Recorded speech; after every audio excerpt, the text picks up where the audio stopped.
Bismillahirrahmanirrahim. Assalamualaikum warahmatullahi wabarakatuh. Alhamdulillahirabbil alamin wassalatu wassalamu ala asyrafil anbiya'i wal mursalin sayyidina Muhammadin wa ala ali sayyidina Muhammad, amma ba'du. Rekan-rekan mahasiswa yang saya banggakan, di pertemuan yang ke-14 ini di mata kuliah struktur fisiologi hewan, kita akan membahas satu materi, yaitu materi fisiologi perilaku hewan. Ya.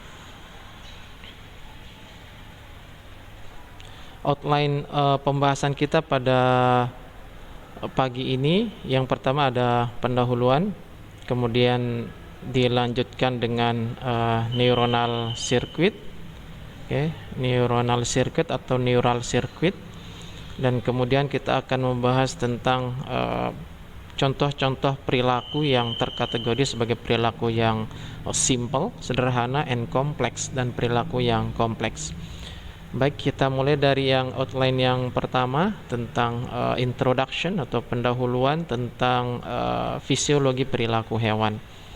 Ya, ilmu yang mempelajari perilaku hewan itu disebut dengan etologi. Nah, sedangkan ilmuwan yang memfokuskan diri belajar etologi ini disebut dengan etologis. Nah, etologis ini kemudian nanti ada spesifikasinya, ada yang dikenal dengan nama neuroetologi. Neuroetologi ini adalah ilmuwan yang mempelajari perilaku hewan di dalam laboratorium, dan dia memfokuskan diri kepada aspek sistem saraf. Nah, jadi ilmuwan yang memfokuskan diri untuk mempelajari perilaku hewan di laboratorium dan memfokuskan diri mempelajari aspek sistem sarafnya. Mengapa harus sistem saraf? Ya, karena animal behavior atau perilaku hewan itu dihasilkan melalui serangkaian proses fisiologis yang panjang di dalam tubuh hewan. Nah, serangkaian proses panjang itu melibatkan tiga sistem dalam tubuh. Yang pertama itu adalah sistem saraf, yang kedua sistem hormon, dan yang ketiga adalah sistem otot. Nah, oleh karena itu ada ilmuwan yang fokus mempelajari tentang sistem saraf, hubungannya dengan perilaku hewan.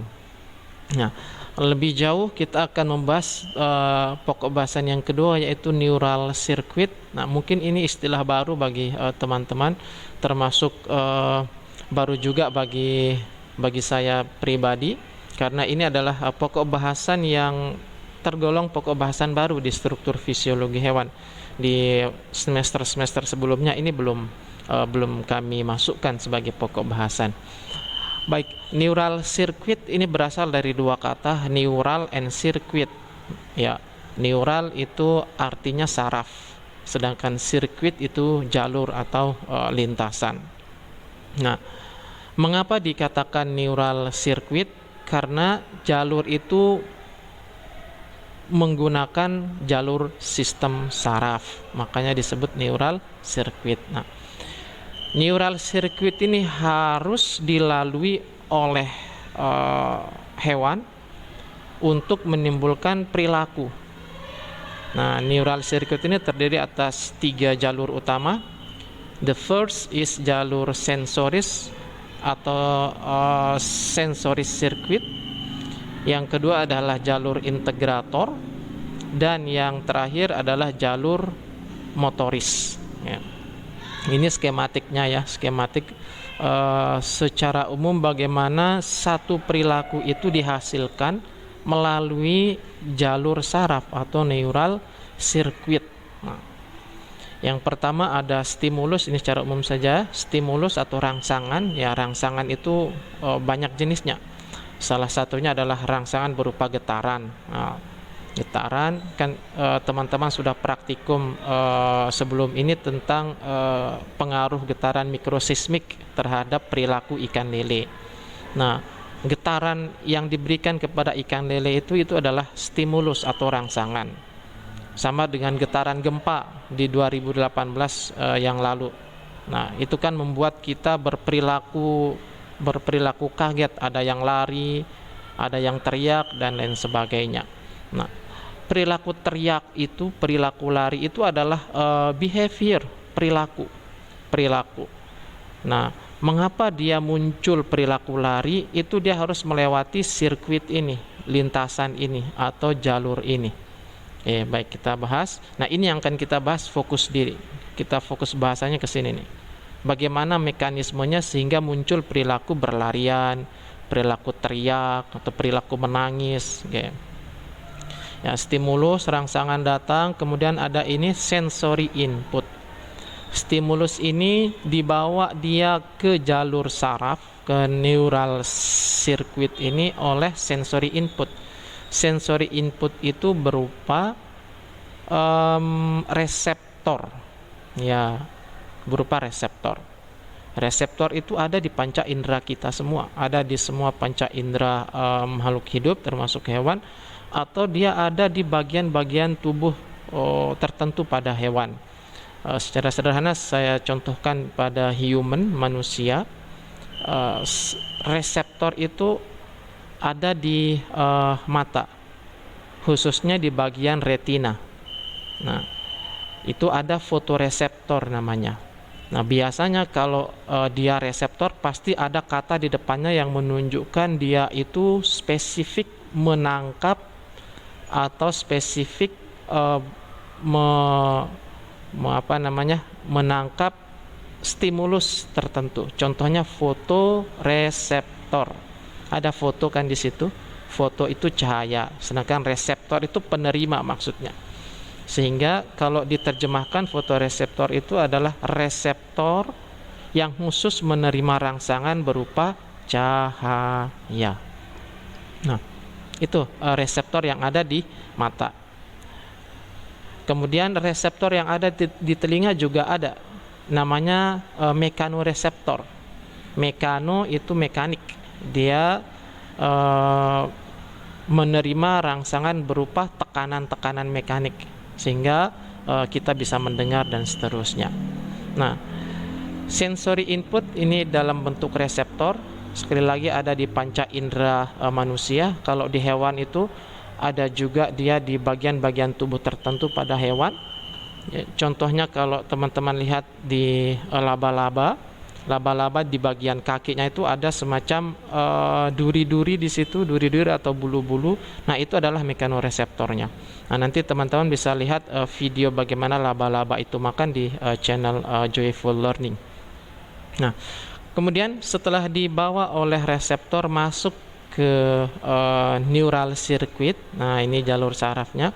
Nah, di sini nanti akan difilter, akan disaring dan akan diproses. Kemudian diterjemahkan. Jadi ada yang menerjemahkan di sini. Kemudian setelah diterjemahkan keluarlah hasil terjemahannya. Nah, hasil terjemahannya ini dibawa dia oleh motor output. Motor output ini berupa neuron motorik. Neuron motorik yang membawa hasil terjemahan ini ke otot. Nah, nanti otot dia mengalami kontraksi atau relaksasi sampai menimbulkan perilaku-perilaku tertentu. Nah, seperti ini jalur munculnya satu perilaku tertentu. Saya ulang, adanya stimulus atau rangsangan, kemudian ditangkap oleh reseptor, kemudian reseptor membawanya ke neural circuit atau jalur saraf. Nanti di jalur saraf ini rangsangan ini akan diproses. Hasil prosesannya ini nanti akan dibawa keluar oleh neuron motorik atau motor output menuju otot. Nanti di otot itu dia menimbulkan reaksi atau menimbulkan efek, apakah ototnya itu berkontraksi atau berelaksasi, tergantung perilaku yang dihasilkan. Nah, neural circuit ini dibagi menjadi 3. Yang pertama seperti yang saya sampaikan tadi, ada jalur sensoris, jalur integrator, dan jalur motoris. Nah, ini jalur sensorisnya. Jalur sensoris melibatkan panca indera seperti yang saya sampaikan tadi, yang memiliki reseptor spesifik. Contohnya mata yang memiliki reseptor khusus yang menerima rangsangan berupa cahaya, namanya fotoreseptor. Telinga menerima rangsangan berupa tekanan, sehingga namanya mekanoreseptor. Terus di hidung itu ada reseptor yang khusus menerima rangsangan berupa aroma. Ya. Kemudian di lidah, di indera pengecap kita ada reseptor yang khusus menerima rasa. Oke. Nah, pada vertebrata ini informasi visual atau yang cahaya atau yang berhubungan dengan mata ditangkap oleh fotoreseptor di retina. Nah, ini yang saya sampaikan tadi. Nah, neuron sensoris di retina mendeteksi stimulus secara spesifik. Ternyata fotoreseptor yang dimiliki oleh hewan itu dia mendeteksi cahaya atau mendeteksi rangsangan yang spesifik. Ini contohnya ini. Gambar di samping ini, katak dia menjulurkan lidah. Mungkin pernah ya melihat katak menjulurkan lidahnya seperti itu. Jika diberikan stimulus berupa pergerakan hewan yang kecil dan dalam kondisi terang, yang ini. Nih. Dia menjulurkan lidahnya. Nah, ternyata setelah diamati di dalam laboratorium oleh ilmuwan yang tergolong ke dalam neuroetologi tadi, ternyata ada 2 fiber atau 2 serabut saraf di retina yang aktif. Ini serabut saraf 1, serabut saraf 2. Nah, dengan rangsangan seperti ini. Ini ada capung atau capung. Kemudian dia ini diberikan treatment, capungnya digerakkan, terus latarnya berwarna cerah, ini cerah. Ternyata dia mengeluarkan lidah. Nah, dan diamati di serabut saraf di reseptor sensorisnya atau di retinanya, ternyata ada 2 fiber atau 2 serabut yang aktif, serabut 1 dan serabut 2. Nah, kemudian latarnya ini diganti menjadi gelap. Terus ini hewan yang bergerak diganti juga menjadi lebih terang gitu. Ternyata serabut yang aktif hanya 1. Begitu juga ketika diganti latarnya dan digerakkan ini layar ini, tetap serabut yang aktif hanya 1. Artinya sangat spesifik rangsangan yang dideteksi oleh retina di mata, dan tidak semua saraf diaktifkan oleh rangsangan tertentu. Dengan kata lain, rangsangan ditanggapi atau ditangkap oleh saraf-saraf yang spesifik di retina. Ya. Sama dengan di telinga juga, itu sangat spesifik rangsangan yang diterima oleh mekanoreseptor yang ada di telinga. Oke.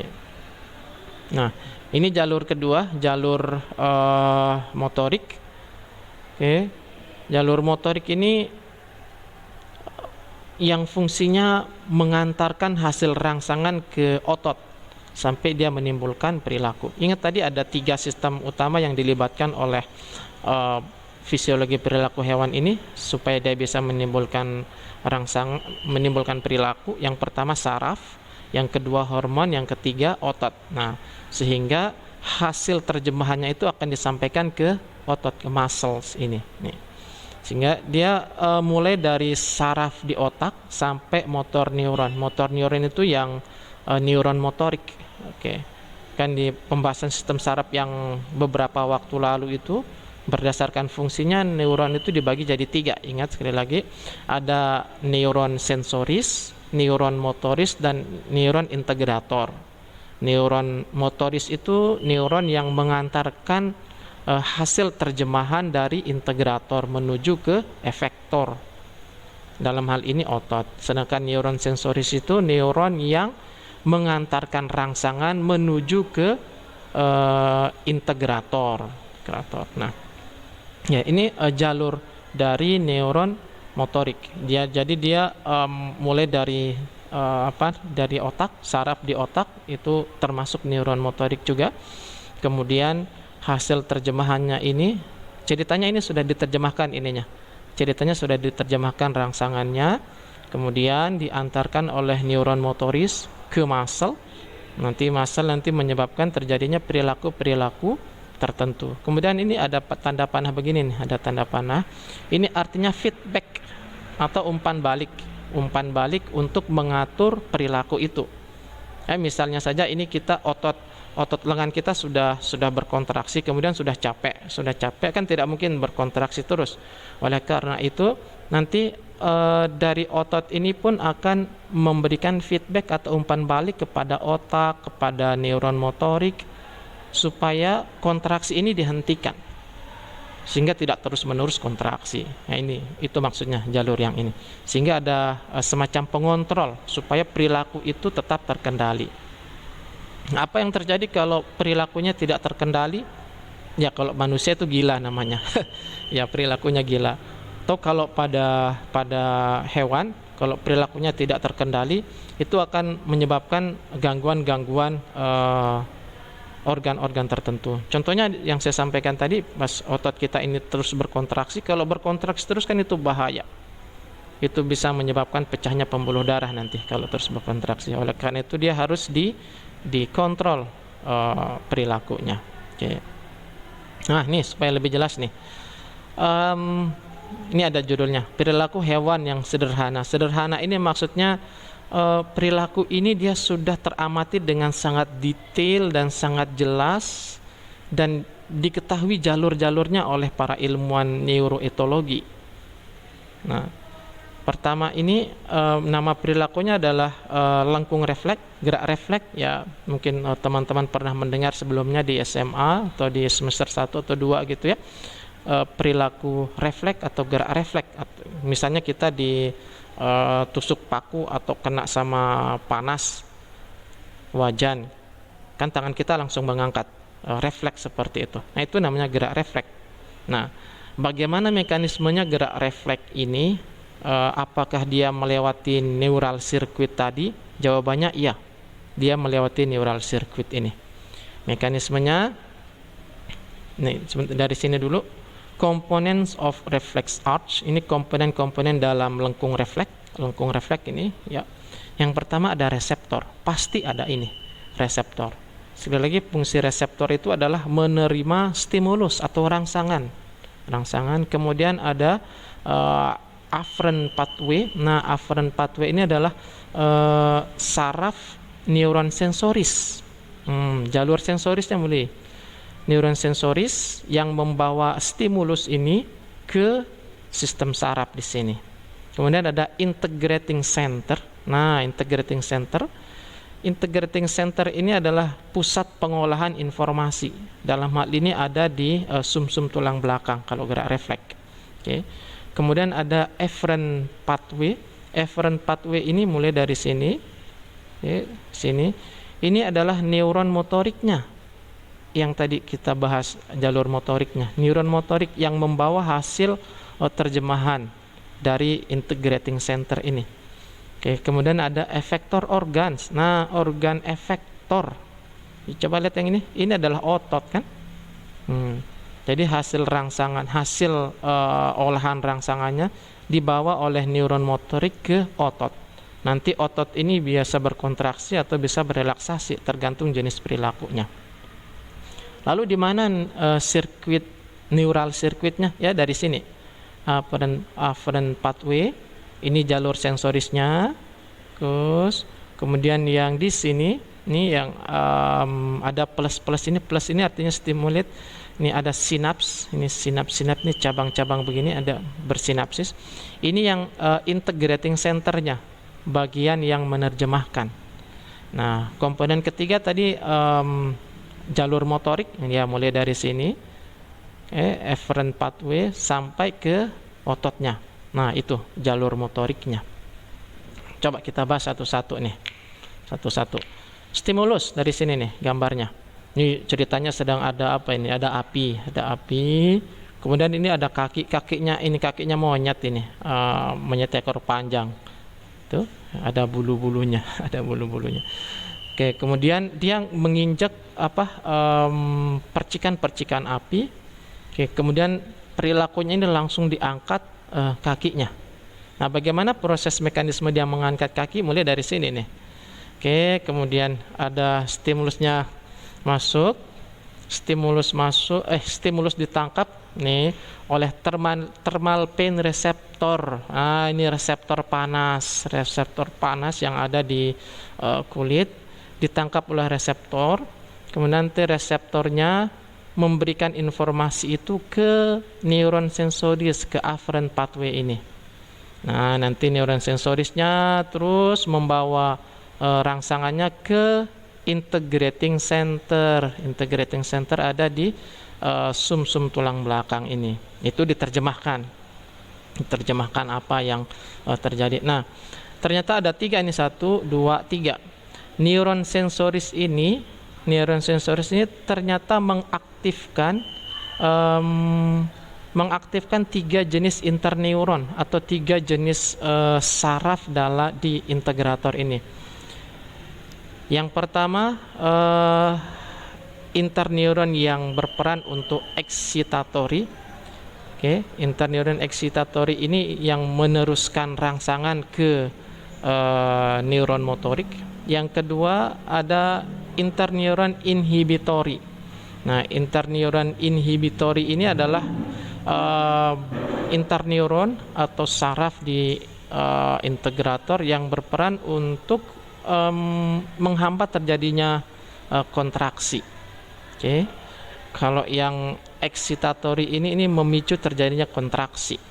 Nah, saraf yang ketiga yang diaktifkan oleh neuron sensoris ini adalah yang ini, interneuron yang membawa sinyal ke otak, ke atas. Ini kan sumsum tulang belakang nih di bawah, dibawa ke otak.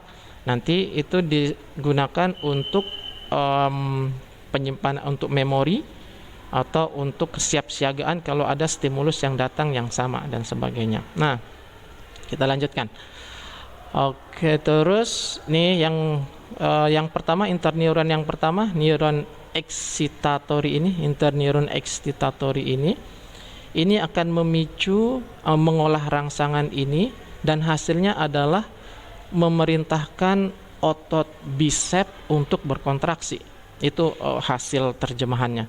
Nah, hasil terjemahan ini dibawa oleh ini neuron motorik afferent pathway ini terus menuju ke otot. Cuman otot yang dituju ini otot bisep. Ini otot bisep yang ini nih, bagian yang depan ini. Apa perilakunya otot bisep? Otot bisep ini harus berkontraksi. Kontraksi. Kenapa harus berkontraksi? Ya supaya telapak kakinya bisa diangkat seperti ini. Nah, ada otot bisep, ada juga otot tricep di belakangnya yang ini.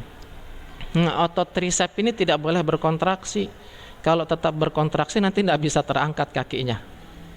Oleh karena itu dia harus berelaksasi. Nah, yang memerintahkan dia untuk berelaksasi ini adalah hasil terjemahan dari interneuron yang kedua yang ini nih. Interneuron inhibitory interneuron. Oke, kemudian dia memerintahkan otot tricep untuk berelaksasi, diantarkan oleh neuron motoriknya ini berelaksasi, sehingga bagian belakang itu relaksasi, bagian otot depan itu berkontraksi. Nah, oleh karena itu kakinya bisa terangkat seperti ini dan terhindar dari rangsangan. Nah, seperti itu mekanisme munculnya satu perilaku pada hewan. Jadi sangat kompleks. Ini saya menjelaskannya skematik saja, tapi sebenarnya kalau dilihat langsung ini sangat kompleks oleh ilmuwan neuroetologi. Nah, apakah yang ini nih kita sadari? Enggak, dia bekerja otomatis. Kita hanya melihat hasilnya saja, melihat perilaku yang muncul dari hasil kerja ini. Ini cepat sekali. Nah, ini contoh satu perilaku sederhana yang sudah diketahui mekanismenya secara pasti oleh para ilmuwan. Yuk, sekarang kita melihat jenis perilaku yang lebih kompleks. Nah, ini nih.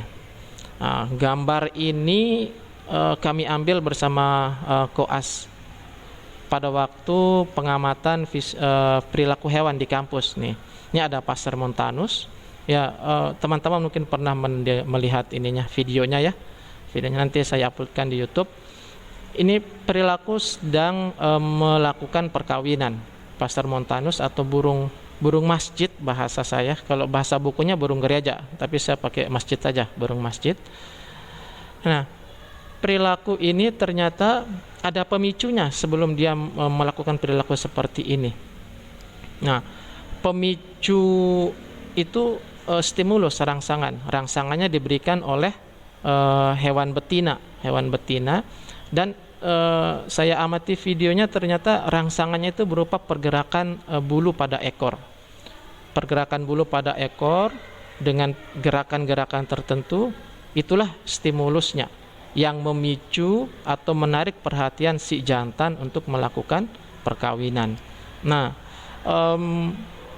rangsangan dan perilaku yang muncul ini dia sangat spesifik, sangat berhubungan. Artinya kalau betina pada masa kawin terus menggerakkan ekornya dengan gerakan-gerakan tertentu, itu pasti akan ditangkap oleh jantan bahwa si betina sudah siap untuk melakukan perkawinan, dan si jantan pasti akan mendekati si betina. Begitu seterusnya. Intinya kalau perilaku itu atau rangsangan itu muncul, gerakan ekor tertentu itu muncul, perkawinan pasti akan terjadi. Nah, karena dia polanya tetap distimulus oleh rangsangan yang tertentu, maka perilaku ini namanya fixed action pattern, pola perilaku yang tetap. Nah, jadi pola perilaku yang tetap ini dipicu oleh specific case stimuli, stimulus tertentu, rangsangan tertentu, stimulus yang spesifik. Contohnya kalau di gambar ini ya, stimulusnya berupa gerakan ekor yang unik yang ditampilkan oleh hewan betina. Nih contoh pola perilaku yang tetap yang lain. Nah, biasanya pola perilaku tetap itu atau FAP itu digunakan untuk reproduksi pertama, yang kedua untuk pemangsaan. Nah, contohnya yang ini octopus sedang melakukan perkawinan dengan perilaku yang unik juga. Kemudian ini ada keong sawah juga sedang melakukan perkawinan.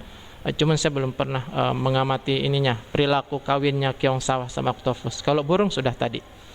Kemudian ini ada pemangsaan pada hewan, itu perilakunya dikategorikan sebagai pola perilaku yang tetap. Ini perilaku molting juga, perilaku ganti kulit pada krustase itu termasuk pola perilaku yang tetap yang pemicunya adalah stimulus spesifik. Nah, kalau di molting pada krustase ini pemicunya itu dari dalam tubuh. Pemicunya apa? Pemicunya itu berupa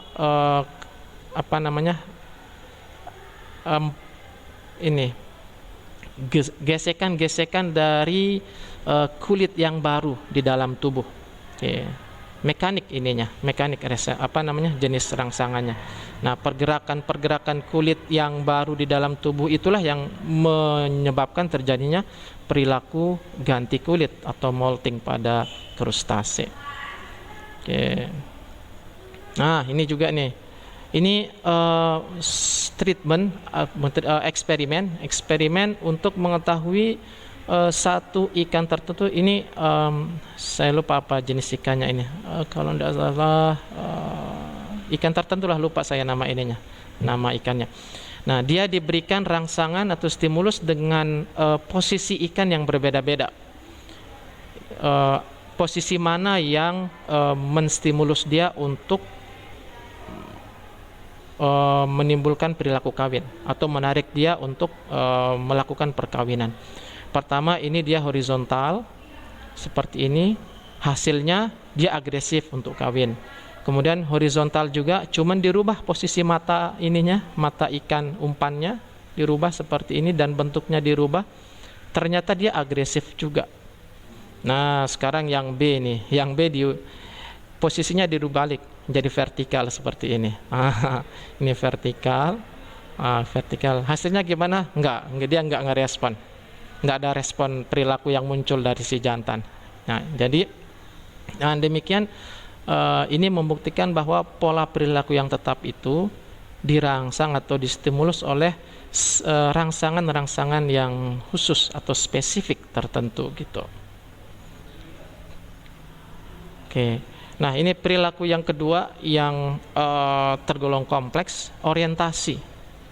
Orientasi ini adalah pergerakan hewan yang dapat diprediksi, bisa kita prediksi menuju stimulus tertentu. Nah, ada namanya fototaksis negatif, ada fototaksis positif, dan ada juga pergerakan laba-laba yang menangkap mangsa. Nah, fototaksis negatif ini dia orientasinya menjauhi rangsangan. Menjauhi rangsangan, contohnya yang ini. Kalau lampunya nyala, kecoaknya kan pasti berlari nih. Nggak ada kecoak yang mendekati lampu, mustahil itu. Kecoaknya berlari. Itu namanya perilaku fototaksis negatif, menjauhi cahaya lampu. Atau benih lobster itu dia menjauhi cahaya, itu juga fototaksis negatif. Kalau positif, pergerakan positif ini jangkrik betina yang mendekati sumber suara. Ini juga saya belum amati juga sih. Jangkrik betina mendekati sumber suara, tapi ini teorinya. Nah, kemudian ada juga yang ini yang termasuk orientasi, pergerakan orientasi itu yang ini. Pergerakan laba-laba menangkap mangsanya. Itu juga termasuk pergerakan orientasi positif, dia menuju mangsanya. Coba kita lihat ini. Nah, ini gambar apa namanya, skematik kakinya laba-laba. Kaki laba-laba, skorpion bukan laba-laba, kalajengking. Ini ada nih. Oke. Ini ternyata dia menangkap rangsangan berupa getaran. Nah, dengan adanya getaran itu maka dia mengetahui di mana posisi mangsanya, sehingga dia akan berlari menuju ke sana. Oke. Nah, nih coba nih. Ini studi kasus saja. Studi kasus tidak perlu saya jelaskan. Penjelasan awalnya sudah tadi di situ kuncinya. Ini ada laba-laba yang menangkap mangsa, kemudian digulung. Ini juga laba-laba, dia sedang mengunyah mangsanya. Di videonya ada juga di YouTube, akan saya uploadkan. Tugas teman-teman adalah analisis mekanisme fisiologis perilaku menangkap mangsa dan perilaku makan, gambar di atas. Kemudian tentukan perilaku apa saja yang ditunjukkan pada fase orientasi. Artinya begitu ada rangsangan bagaimana ininya ya, perilakunya. Nanti dilihat videonya di YouTube. Oke. Lihat nanti sangat jelas di situ ada mekanoreseptornya ya. Mekanoreseptor di laba-laba. Kemudian teman-teman analisis bagaimana mekanismenya sampai perilaku itu muncul, perilaku makan itu muncul. Gunakan konsep neural circuit itu. Rangsangannya berupa apa, kemudian saraf apa yang membawanya ke integrator, kemudian hasilnya berupa apa, hasil terjemahnya berupa apa, dan saraf apa yang mengantarkannya ke otot, kayak seperti itu. Nah, ini perilaku ketiga yang termasuk kompleks juga, ekolokasi. Ini kemampuan hewan memancarkan gelombang suara dan menangkap pantulannya untuk mendeteksi arah, jarak, ukuran, dan tekstur objek di lingkungannya. Contohnya ini nih, kelelawar nih kan. Kelelawar dia memiliki kemampuan ekolokasi. Atau di walet juga pernah saya baca jurnalnya, dia juga memiliki kemampuan ekolokasi walet. Sehingga dia mengetahui di mana sarangnya, meskipun dia terbangnya jauh. Ini kelelawar, dia memantulkan bersuara, namun kita tidak mendengarnya. Nah, nanti suara ini akan mengenai objek, kalau itu mangsanya, mengenai mangsanya. Kemudian nanti dia akan dari mangsa akan memantulkan. Contohnya ini mangsanya kemudian mangsanya ini akan memantulkan memantulkan suara. Nah, suara pantulan dari mangsa inilah yang dideteksi oleh si kelelawar, sehingga dia tahu meskipun dalam kondisi gelap di mana posisi mangsanya. Kayak ini kemampuan yang sangat unik pada hewan yang Allah ilhamkan supaya dia bisa tetap hidup. Nah, gambar yang ini para ilmuwan mengukur besar kecilnya frekuensi yang muncul. Ternyata pada saat dia menangkap mangsa, frekuensi yang dideteksi ini adalah frekuensi yang lemah. Kalau ada frekuensi lemah yang datang itu berarti ada mangsa di situ. Nah, langsung ditangkap seperti itu. Oke. Nah, ini perilaku terakhir yang termasuk kompleks juga, navigasi. Navigasi itu menandai arah. Perilaku menandai arah sehingga dia tidak tersesat kalau pulang, atau perilaku hewan memberikan informasi kepada temannya atau individu yang lain bahwa di situ ada makanan. Nah, banyak jenis hewan dia memiliki navigasi yang sangat bagus. Contohnya kupu-kupu, serigala, termasuk ini nih lebah. Hewan-hewan ini memiliki kemampuan jelajah yang sangat panjang. Dia bisa terbang sampai berkilo-kilo dan memiliki kemampuan untuk mengabarkan bahwa di situ ada sumber makanan kepada temannya yang lain. For example, ini lebah nih, lebah. Jadi kan dia bisa menjelajah, bermigrasi dalam jarak yang sangat jauh. Nah, lebah bagaimana caranya dia memberikan petunjuk kepada temannya bahwa di situ tuh ada sumber makanan, atau di situ tuh arah yang benar untuk menuju sumber makanannya. Ternyata caranya adalah dengan menggunakan dance. Dance, perilaku menari dari lebah dengan tarian-tarian dan posisi tubuh yang tertentu, yang itu menunjukkan arah makanannya. Contohnya yang ini nih. Kalau posisinya ini dia menari di depan ininya, di depan sarangnya. Jadi ceritanya dia sudah pergi di hari sebelumnya, kemudian dia mendeteksi di situ ada nektar, ada madu, ada sumber makanan, kemudian dia pulang ke sarangnya. Nah, dia mau mengabarkan kepada teman-temannya di mana sumber makanan itu. Caranya dengan menari di depan sarangnya. Kalau posisinya vertikal begini, ini artinya posisi ini location of hive, ini sumber sarangnya. Kalau posisinya vertikal begini, berarti arah makanan itu dia membentuk sudut 80 derajat dengan ininya, dengan sarangnya ini 80 derajat kalau posisinya vertikal. Jadi kalau misalnya dari sini berarti dia harus terbang ke sini nih. Nah, kalau dibuat sudut dengan matahari seperti ini, kurang lebih posisi sumber makanannya itu dia kalau buat sudut ini dia berapa ini? 135 derajat. Tapi kalau posisinya ini horizontal begini, berarti sumber makanannya itu ada di sini nih. Jadi dia arahnya harus terbang ke sini. Tapi kalau posisinya vertikal ke bawah, kepalanya ke bawah, down vertical wall of hive gini, berarti sumber makanannya itu ada di sini nih. Nih sumber makanannya ada di sini. Berarti dia harus menuju ke sini. Nah, ini unik. Coba saya belum pernah memperhatikan juga bagaimana lebah ini menari. Cuman secara teoritis saya sudah pelajari. Saya sangat tertarik untuk melihatnya secara langsung dan membuat video dokumentasinya. Mungkin teman-teman yang dari Bayan atau dari Sembalun bisa membantu nanti ya. Jadi kalau posisinya vertikal berarti sumber makanannya itu ada di atas tuh. Kalau posisinya horizontal begini, posisinya ada di kirinya. Kalau ke bawah berarti posisi makanannya ada di menuju ke bawah, seperti itu. Ini namanya kemampuan navigasi. Sama dengan walet, coba teman-teman perhatikan sarang walet itu di pinggir-pinggir Pantai Luang Balo ada itu. Meskipun walet itu terbang jauh sekali mencari mangsa, tapi dia pasti akan kembali ke sarangnya.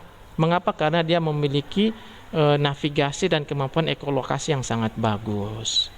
Ya, ini materi yang bisa sampaikan teman-teman.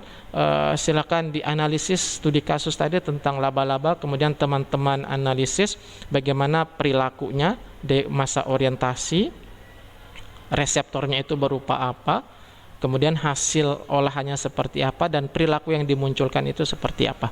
Baik, sekian dan terima kasih. Kurang lebihnya saya mohon maaf. Assalamualaikum warahmatullahi wabarakatuh.